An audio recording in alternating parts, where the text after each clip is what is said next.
2 minute നിർത്താതെ തള്ളുക. തള്ളുക എന്ന് എന്തിനെ പറ്റി തള്ളുക? മുണ്ണീനെ പറ്റി തന്നെ തള്ളാം. അയ്യോ അതല്ല കേട്ടോ. ഇത്രയും സ്നേഹമുള്ള ഒരു മനുഷ്യനെ ഞാൻ എൻ്റെ ജീവിതത്തിൽ കണ്ടിട്ടില്ല. എന്തൊരു ക്ഷമയാണെന്നറിയോ.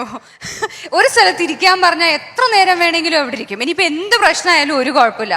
കൂടുള്ളവരൊക്കെ വിളിച്ചുകൊണ്ട് പോയി ഭക്ഷണം കൊടുക്കും. എല്ലാവർക്കും എന്താ വേണ്ടതെന്ന് വെച്ച് ചോദിച്ച് മേടിച്ചു കൊടുക്കും. എല്ലാവരും കഴിച്ചതിന് ശേഷം മാത്രമേ ഉണ്ണി ഭക്ഷണം കഴിക്കാറുള്ളൂ. അതും അവരുടെ ചോയ്സിനനുസരിച്ച് മാത്രം. ഇത്രയും സ്നേഹമുള്ള ഒരു മനുഷ്യനെ ഞാൻ എൻ്റെ ജീവിതത്തിൽ കണ്ടിട്ടില്ല. ദിവസവും ഒരു 2 തവണയെങ്കിലും വീട്ടിൽ പോകും. അതായത് ഒറ്റപ്പാലത്തല്ലേ? ഒറ്റപ്പാലത്തുള്ള വീട്ടിലൊരു ദിവസം 2 തവണയെങ്കിലും ഉണ്ണി ഇവിടുന്ന് പോവാറുണ്ട്. മൃഗങ്ങളെ ഒട്ടും ഇഷ്ടമല്ല. പിന്നെ വീട്ടുജോലികളൊന്നും ചെയ്യാറില്ല. ഇതൊക്കെ ഉള്ള കാര്യങ്ങളാണ്. ഇനി തള്ളു. ദേഷ്യം എന്ന് പറയുന്ന ഒരു സാധനം ഈ മനുഷ്യരിൽ ഞാൻ ഇതുവരെ കണ്ടിട്ടില്ല. ദേഷ്യം ചിലപ്പോൾ ആണ്ടിനും സംക്രാന്തിക്കും മാത്രമേ വരാറുള്ളൂ. പിന്നെ ചില ആൾക്കാർക്ക് ഈ സ്വഭാവം ഉണ്ടാകും. ചിലപ്പോൾ ഒരു 2 മിനിറ്റ് പെട്ടെന്ന് ചിരിച്ചുകൊണ്ടിരിക്കുകയായിരിക്കും. അടുത്ത സെക്കൻഡ് ചിലപ്പോൾ ചൂടാവും. എന്തിനാ ചൂടാവുന്നതെന്ന് കൂടെ ഇരിക്കുന്നവർക്ക് തന്നെ മനസ്സിലാവില്ല. അങ്ങനെയുള്ള ആൾക്കാരെ കണ്ടിട്ടുണ്ടോ? ഇല്ല. പക്ഷെ ഉണ്ണി അങ്ങനെ അല്ലേ അല്ല.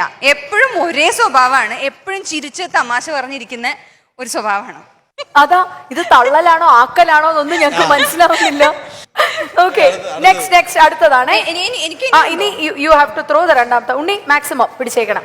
1 2 3 ഗോ. രണ്ടാമത്തെ എന്താണ് നമുക്കൊന്ന് നോക്കാം. വീട്ടിലുള്ള 3 മൃഗങ്ങളെ മിമിക്രി ചെയ്യുക. മൃഗങ്ങളെന്ന് പറഞ്ഞാൽ എന്താ? പട്ടി, പൂച്ച, എനിത്തിങ്. വീട്ടിലുള്ള പട്ടിയും പൂച്ചയായിട്ട് നീ മൂന്നാമത്തേതാ ഞാനാ. 2 ഉള്ളൂ. അത് മതി. 2ന്റെ ആയാലും മതി. ഒരു പൂച്ച കരയുന്ന പോലെ ഒരു പട്ടി കരയുന്നു. വീട്ടില് പട്ടി മിയാവെന്നാ പറയാ. ഇനി പട്ടി അത് റോട്ട്വീലർ അല്ലേ? റോട്ട്വീലർ തന്നെ വേണം. പോമറേനിയൻ പറ്റില്ല ഞങ്ങൾക്ക്. റോട്ട്വീലർ അവളധികം അങ്ങനെ പുറമേന്ന് ആരെങ്കിലും വന്നാൽ മാത്രമേ അവള് കുരയ്ക്കാറുള്ളൂ. ഓക്കെ.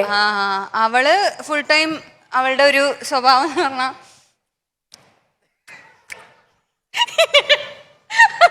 അവളെങ്ങനെയാണ് നിന്നിട്ടാണ് നിന്നിട്ട് ചെയ്ത് കാണിക്കും. ഞാൻ ചെയ്യും. എന്നെ വിശ്വസിക്കാൻ പറ്റില്ല. ഞാനിപ്പോ ചെയ്ത് കാണിച്ചു. എന്റെ ഉണ്ണി. പിന്നെ 2ാമത്തെ ആൾ അവൻ എങ്ങനെയാന്ന് പറഞ്ഞാൽ അവൻ ഫുൾ ടൈം എന്റെ നെഞ്ചത്താ. ഇനിയിപ്പോ ഒരാൾ ഇവിടെ കിടന്നു വരുവാണെങ്കിൽ വേണമെങ്കിൽ നെഞ്ചത്തിരുന്ന് കാണിച്ചു. ഒന്ന് കുറയ്ക്കുന്നോ? പോമറേനിയൻ കുറയ്ക്കുന്ന പോലെ. അവള് പോമറേനിയൻ അല്ലല്ലോ റോട്ട്വീലർ. എന്റെ കൊര ഞാൻ കുരയ്ക്കാം. എന്റെ കൊരയല്ല, ഞാൻ ചില സമയത്ത് ചില അപശബ്ദങ്ങളൊക്കെ ഉണ്ടാക്കും. ഇത് കേട്ടിട്ട് ഉണ്ണി ഞെട്ടിയിട്ടുണ്ട്. എനിക്ക് ചില സമയത്ത് രാത്രി ഇപ്പൊ ഞാൻ കൂടെ കിടക്കുന്ന ഡോഗ്സിന്റെ കൂടെയാണല്ലോ കിടക്കുന്നത്. അപ്പം രാത്രിയായി റൂമിൽ പോയി കഴിഞ്ഞാൽ ഞങ്ങൾ തമ്മിൽ ചെറിയ കടിയും പിടിയും ഒക്കെ ഉണ്ടാവും. ഞാൻ അവളെ കടിക്കും, ഞാൻ അവളെ കടിക്കും, അവൾ എന്നെ കടിക്കും. ഇങ്ങനെയുള്ള ചില ചെറിയ കലാപരിപാടികളുണ്ട്.